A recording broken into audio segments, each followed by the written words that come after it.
Hi, welcome to Budget MTG Decks. All magic fun, all cards under $1. I'm David. I'm Stefan. And today we're going to be looking at all the white cards in the new set, Kaladesh. So we're gonna evaluate them for limited, so draft and sealed. Sealed like your pre-release. Exactly. Now we're going to be using a very simple tier system. Tier 1 means that this card is excellent. It is a rare bomb. It is a unconditional removal that you just need to include. It is going to be winning you the game. That is a tier 1 card. If we say it's a tier 2 card, it's also really good. It pushes you into that color. If you're already in that color, however, in those colors, it's an auto-include card. And then we have the tier 3 cards. Those are the filler cards. You know, if you say you've got your 2 drops or your 4 drops, you say, okay, I still need some 3 drops. You're going to be looking for those tier 3 cards to fill out your mana curve. Finally, we have the cards we just leave them blank. We just put those cards aside. Don't look at them. Maybe in some situations they could be handy, but in most of the cases, you know, just put them aside into your sideboard. Let's start first, not with the cards, but let's look at an exception that we have, and that is the Masterpiece series that is going to be included in this set. Masterpiece series is kind of like the Expeditions in Battle for Zendikar, and the other one which I don't remember the name of. And what happens is basically once every 2,160 cards, you're going to be getting a very, very special reprinted card most of the time that is always foil, always English, and it's going to be super powerful, and you can actually use it in your limited format. They're just not legal in standard at that point in time, but you could use them, for example, in other constructed formats where they are legal. Let's just look at an example. We have Mana Crypt. Stefan, is this a good card or not? It is. If I'm correct, it's the most expensive Masterpiece, so it's a really good card. Yeah, so the masterpieces for this set are going to be called Kaladesh Inventions, and they're going to be for this set plus also the next set, Ada Revolt. I think there's around 45 different kinds spread over the 2 series. If you get one, then you can do a little happy little dance, because it's basically like getting the golden ticket in Charlie and the Chocolate Factory, and Willy Wonka just said, here you go, have a Mana Crypt, for example, and that is super, super awesome, and you can play with it as well, which is also really cool. However, we're not going to be looking at all these cards. Why? Because the chance of getting one is infinitesimal, so we're not really going to be reviewing it. If you get it, just play it because it's fun. Let's have a look at, again, we're not going to look at the cards yet, because we're going to discuss one mechanic in the set first. Usually we just discuss the mechanics as they come in. Now we're going to have to make one exception, and that is for the mechanic called Crew. There's a new card type, and that is an artifact, and the subtype is going to be a vehicle. So now we basically got cars, aircraft, planes, you know, those water boats where you pedal. You got all kinds of vehicles that your creatures can crew. These vehicles are not creatures by themselves, even though they do have a power and toughness. So you may think, hey, it's a creature I can attack with. No, it's not a creature. But you can make it into a creature by crewing it. Stefan, how do you crew this vehicle? So you have to drive it. So you need a crew, and you can tap a creature because they have crew X, and X is the power of the combined power of the creatures you tapped. Yeah. So you can for this one, crew 1, you tap a creature with power 1 or more, yeah, and then it's already crewed. Yeah, and then it becomes a creature. Yeah. However, remember, if you played this Sky Skip, for example, on a turn, and then you crew it immediately, it still can't attack because it's not a creature. Well, it is a creature, but it doesn't have it still haste. has summoning sickness. It still has summoning sickness, exactly. But what you can do is, if this card is already on the battlefield, you can play a creature that turn, and even though that creature's summoning sickness, you can still tap it, because it's not tapping itself. You're actually using the Sky Skip in this example to tap that creature that came in, and that is perfectly legal, and then you can attack with it that very turn. So that is pretty cool. We're not going to look into it very much. It will come in more later on, but now we just know, okay, when we're talking about creatures in white, that they can also crew. And what does that mean? It means that they can jump into a vehicle and go for a ride. Yeah. Let us now actually get started with the common cards. So the first common is Tasseled Dromedary. It's a white 0/4 camel. So I really like my camels, but it's a 0/4. So just put it aside. Exactly. I mean, just camels by itself does not warrant its inclusion. Looks cool though. Next we have Built to Last. For 1 white, it's an instant. Target creature gets +2/+2 until end of turn. And if it's an artifact, it also gains Indestructible. Pretty good combat trick. I would say, you know, even if you don't have any artifact, it still warrants its inclusion.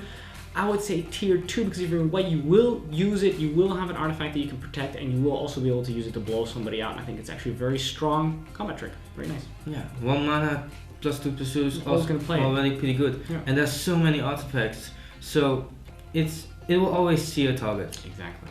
So the next one, Fragmentize. It's a white sorcery. Destroy target artifact or enchantment with equivalent mana cost 4 or less. There are so many artifacts already set, and you will always find a target with this. It won't be the best removal, so I just put it at tier 3. Yeah, I would say low tier 3. Normally this would be a card that you put aside. Yeah. In this case, actually it does make the filler card because this set is so artifact heavy. Then we have Cog Workers Puzzle Knot. For 2 mana, when it enters the battlefield, it's an artifact. When it enters the battlefield, you get a 1/1 colorless servo artifact creature token that you get to put on the battlefield.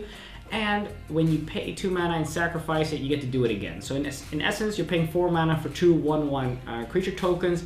I don't think that's enough. I would say just put it aside. Yeah, it's just too expensive. Yeah. And normally it's an artifact, we just put it in the artifacts, but because you can activate the white, it's kind of a white card. Yeah, you're going to be putting it in your white deck. Yeah, exactly.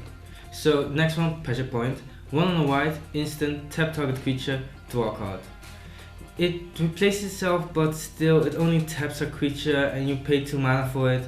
I think it doesn't do enough to be included, so just put it aside. Yeah, I would say this card, what it does, it's good at what it does. It's just that what it does isn't worth doing. Yeah, that's the problem. Then we have next card, Aviary Mechanic for 2 mana. It's a 2/2, so it's already right on curve. That's good. That's filler right there. And then when it enters the battlefield, you may return another target permanent you control back to its owner's hand. This is actually really good because you can, maybe a creature that's been enchanted with something like a pacifism effect that it can't attack or block anymore, you can return to your hand and cast it again. May creatures have entered the battlefield effects, like we will see later on. Fabricate is one of those things that comes back a lot. Then you can cast it, do its effect again to create more servo tokens. We'll have a look at that. And of course, a land. If you haven't played the land before, you could return a tapped land and then play it again as an untapped land. So it has a lot of versatility. I would say high tier 3. Very good filler. Yeah, it is. So next one, Ninth Bridge Patrol. It's 1 on a white. It's a 1/1 dwarf soldier, and whenever another creature you control leaves the battlefield, put a +1/+1 counter on Ninth Bridge Control. So it's a 1/1 for 2 mana, which isn't great, but it gets bigger for every creature that dies or leaves the battlefield. So it still wouldn't put aside, but it's still a filler. Yeah. It would be higher if it would have been just whenever a creature dies, because then your opponent's creature is dying. Yeah. It also may grow. It's just your own creatures, you got some control over that, but still something else needs to die before it becomes even a filler, before it becomes a 2/2 for 2. Exactly. Next we have Impeccable Timing for 2 mana. It's an instant. It deals 3 damage to target attacking or blocking creature. These are always good. You're always going to play it if you're in white. And if you got a couple of these, it might even push you into white, because you know what? Being able to deal 3 damage to that attacking or blocking creature may be quite the blowout that you require. So I think it's pretty decent removal. I'd say tier 2, especially when you look at the set. The set doesn't have the most amazing removal. This is actually pretty decent. So next one, Eddy Trail Hawk. 1 on a white. It's a 1/2 bird with flying, and when Eddy Trail Hawk enters the battlefield, you get 2 energy counters. And whenever Eddy Trail Hawk attacks, you may pay an energy counter. If you do, another target attacking creature gains flying until end of turn. I'm really big fan of this card because for 2 mana you get 2 energy counters, and it already also uses the energy counters, and it's still a 1/2 for 2 flying, so that's already good. Yeah. And late game it can also give your bomb flying evasion. So I really like this card because it's good early game and good late game. It's amazing. I'd say tier 2 for sure. Energy counters, how do they work? They're the same as poison counters, the same as experience counters. They're counters that you keep as a player. Okay, yeah. So you have something aside, like a little piece of paper that says energy counters. You put a dice on there to track how much energy you have, and you can. Whenever you get energy counters, it's you, not the creature. So that you can get energy counters from multiple different sources, and it all goes into one big pool of energy that you can use for whatever you want. Either for this, for example, this Eddy Trail Hawk, or you can save the energy that you got from the Eddy Trail Hawk and use it in something else, which also requires energy. Very versatile, very cool. And I think Eddy Trail Hawk, not only is it an evasion creature that comes in super early, but it also gives you energy, and it also gives you a way to use energy. So everything you want. Really strong. I love it. Plus it eats those Thopters in the air. It does. Next we have Acrobatic Maneuver for 3 mana. It is an instant. We get to exile target creature we control, then we return it back to the battlefield under its owner's control, and we draw a card. So basically what you can do is you can protect your bomb for 1 turn from removal. It replaces itself. Other than that, you know, maybe you want to enter the battlefield ability, you can re-trigger that. For 3 mana, I just think it's too much, and I would put it aside because I think there's gonna be more times that you think it's gonna be useful than that it actually will be useful. Exactly. It just doesn't do enough to be included. So next one, Glintsleeve Artisan. 2 and a white, a 2/2 dwarf artificer with Fabricate 1. So whenever creatures enter the battlefield, you can put a +1/+1 counter on it, or create a 1/1 colorless silver artifact creature token. So with Fabricate you can have a choice of, with Fabricate X, put X +1/+1 counters, or X 1/1 servo tokens on the battlefield. So it's a 3 mana 3/3, which is good, actually. Yeah, which is really good. Yeah. So a good filler. Yeah, or you can spread that same power over 2 bodies by going a 2/2 and a 1/1. Remember that these are servo creature tokens, not Thopter creature tokens. The Thopters have flying, the servos are just walkies. They're not going to be flying. So, but still, I think it's a great filler, actually. On turn 3, putting down a 3/3 for white. I mean, that's usually something that green can do normally. Exactly. Now white has it. Pretty good. Next, we have Herald of the Fair. For 3 mana, we get a 3/2 human, which is also still fine on curve. You know, that's still okay. And when this guy enters the battlefield, target creature you control gets +1/+1 until the end of turn. So this is sorcery speed, giving a creature +1/+1. So you might be able to get through, do an extra point of damage. I don't know. I think it's filler as well. Personally, I prefer the Glintsleeve Artisan. They're both tier 3. They're both filler. But if you got both and you can only pick one, I'd say get the Artisan, not the Herald of the Fair. But it's still a filler in a pinch.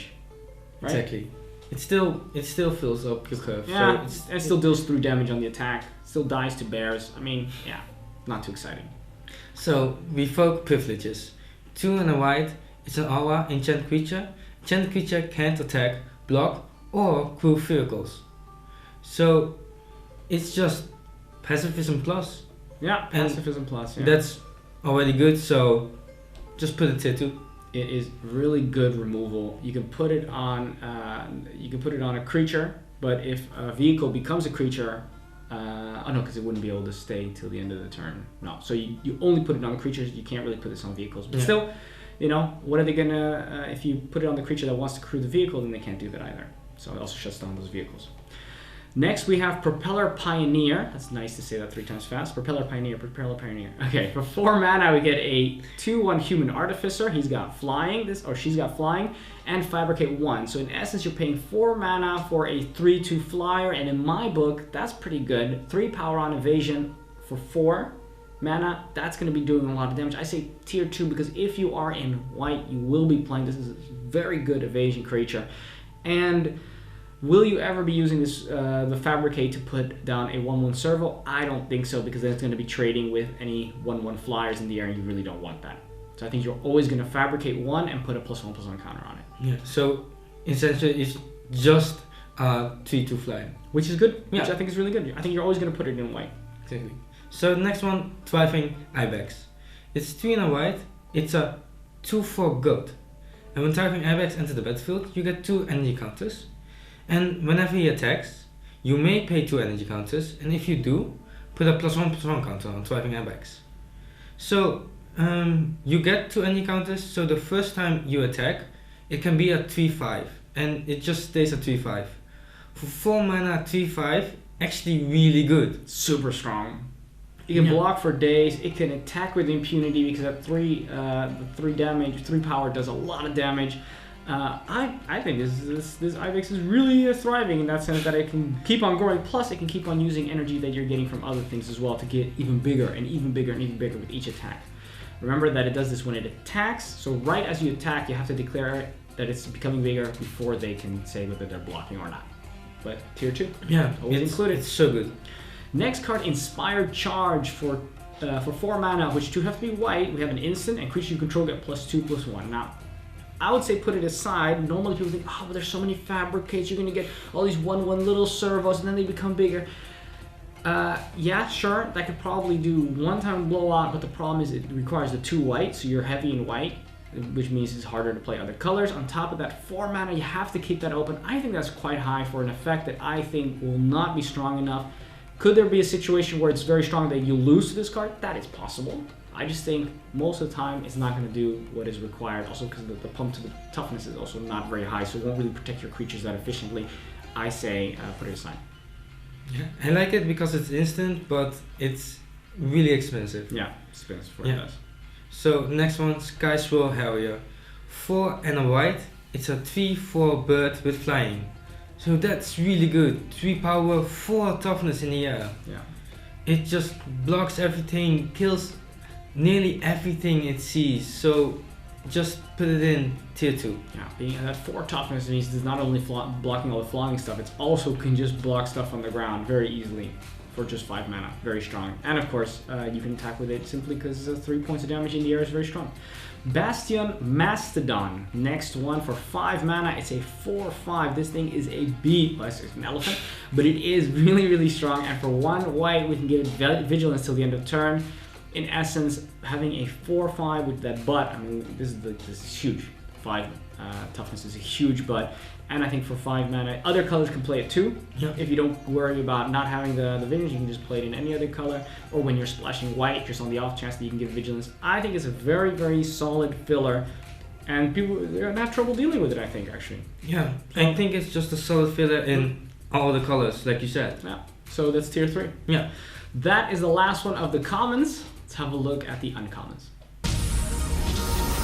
Our first of the uncommons is Servo Exhibition. For 2 mana, it's a sorcery and it states create 2 1/1 colorless servo artifact creature tokens. So essentially, it is what was that one called with the humans? Waste the alarm. No, that's the one that creates the soldiers. The soldiers one is instant speed. Yeah. Something hour. That's sorcery speed. Anyway.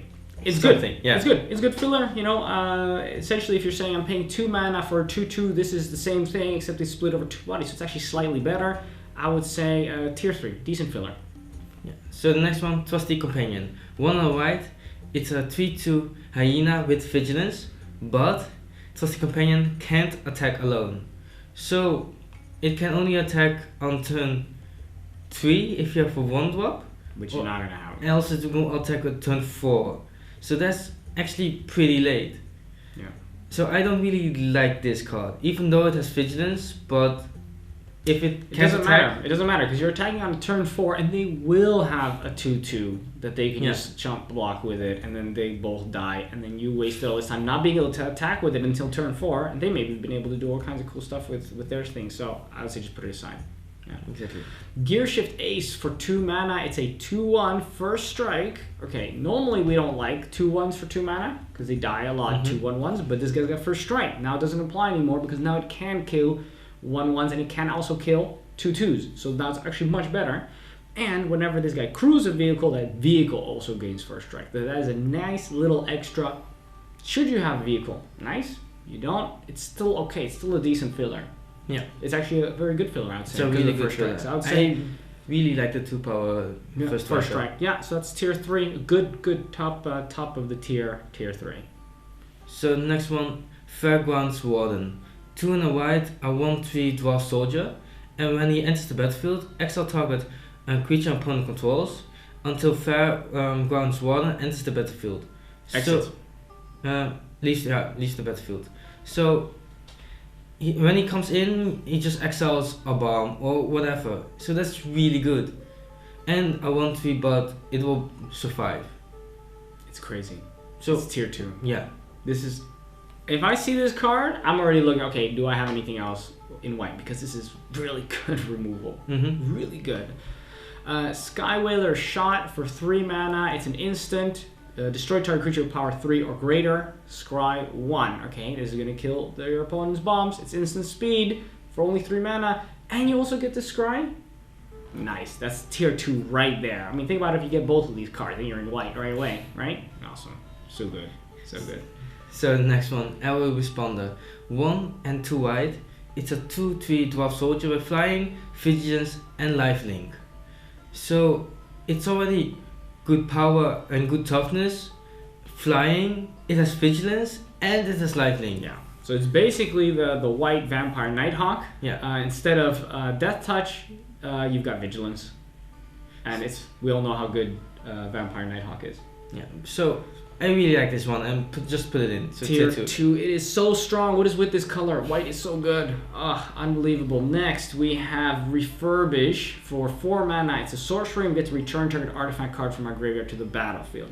I think in Constructed it's got a lot of nice applications. I think in Limited you're going to be holding this in your hand going, oh, I wish my bomb, what that was an artifact, that had been removed, would be in my graveyard right now so I could use it and get some value. And other times you're just staring at it going, oh, this is a pretty picture, but it's not going to do anything. So just put this one aside. So the next one, Constellate Surveillance. 3 and a white enchantment. When Constellate Surveillance enters the battlefield, you get 4 energy counters, and you can pay 2 energy counters to prevent all damage that will be dealt to you this turn by a source of your choice. Yeah. So for this you can fog 2 target creatures. Yeah. So it's not even fog. No, it's just fogging one target. So just put it aside. Yeah, don't look at it. Consul's Shield Guard is next for 4 mana. We get a 3/4 Dwarf Soldier, so that's already very decent body because we're happy for 4 mana. We're happy with a 2/4, and we're already getting a 3/4.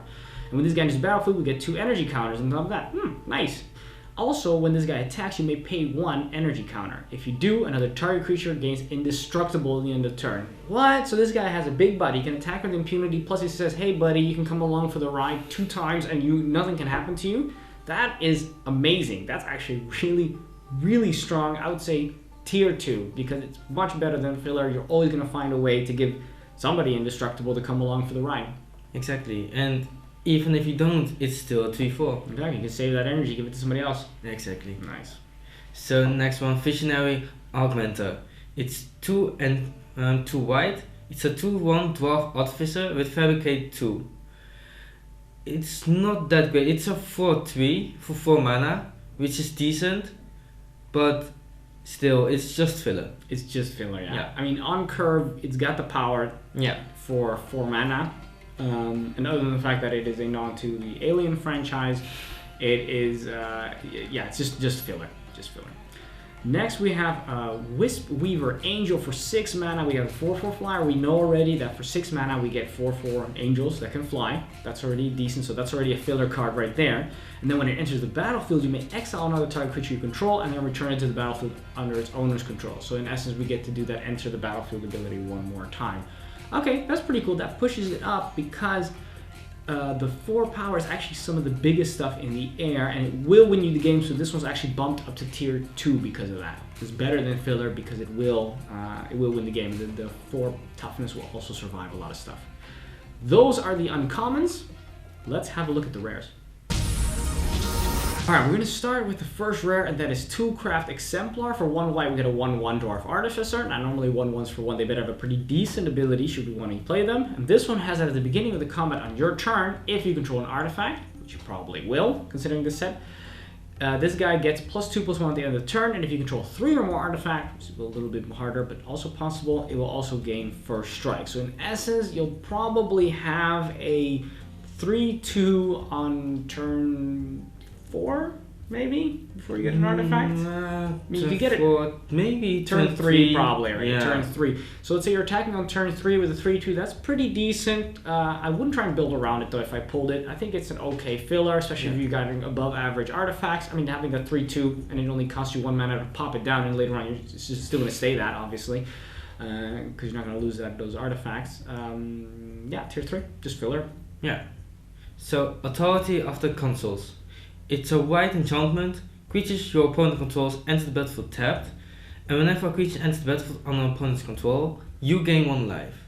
So, if the opponent plays creatures, you gain a life. With all the silver tokens, you already gained attack back, and they enter tapped, so they can't immediately block. So that's really good. And for 1 mana, I just want to put in tier 2, just always play it. Exactly. Think about how you got somebody on the back foot and they really need to block. They pull that creature, aha, now I can block everything. They pop it down. Actually, that card is not efficient to block on the turn. You can get in another extra attack in. So it's essentially, with this card, you could potentially get an extra attack in, and they've got one attack less because you've been gaining life over the course of the game. So yeah, I think it's a pretty big advantage you're getting there. Master Tinketeer for 3 mana. We get a 3/2 Dwarf Artificer, so power and toughness is fine on curve.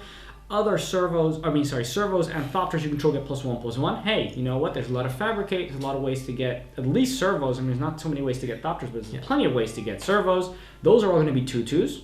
Nice.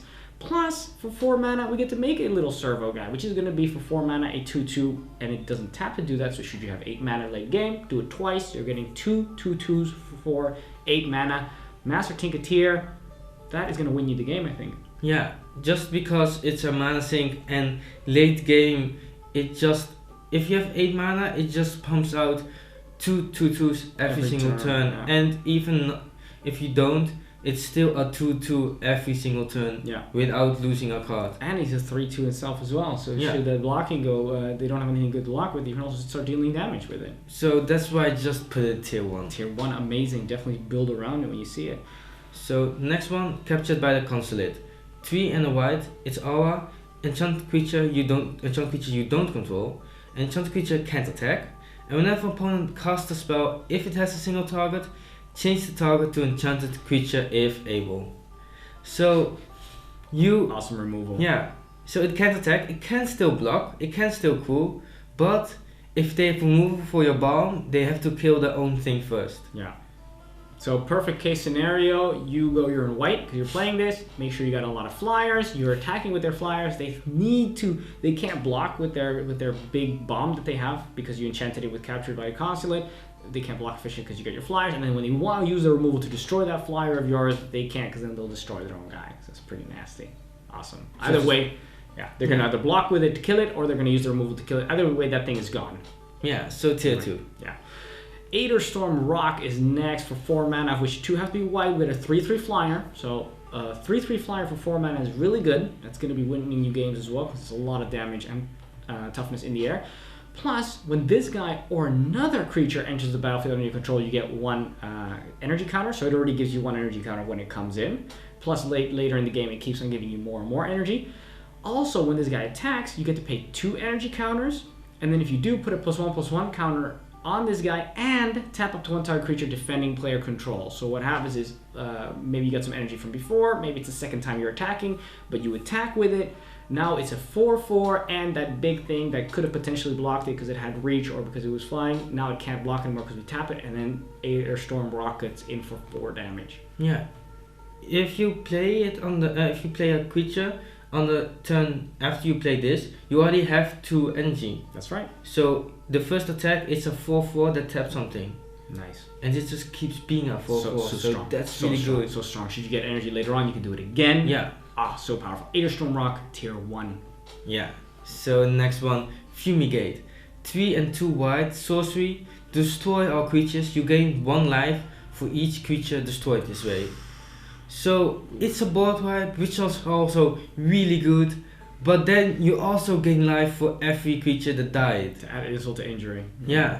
So just tier 1, play it. This will win you the game. So strong. Start playing around it. You know, they're playing every turn. They're I'm on curve. You're just like, I might put a servo to like chump block 1 time, and then you blow them out. You got all your cards. They got nothing. Exactly. They're laughing because they are the tiny little gremlins in this picture, and you're nice and your little Thopter flying around. Fumigating. Awesome. Tier 1. That is the last one of the rares. Let's have a look at the mythics. So the first mythic is Angel of Invention. It's 3 and 2 white. It's a 2/1 angel with flying, vigilance, and lifelink. And it has Fabricate 2. And it has other creatures you control get +1/+1.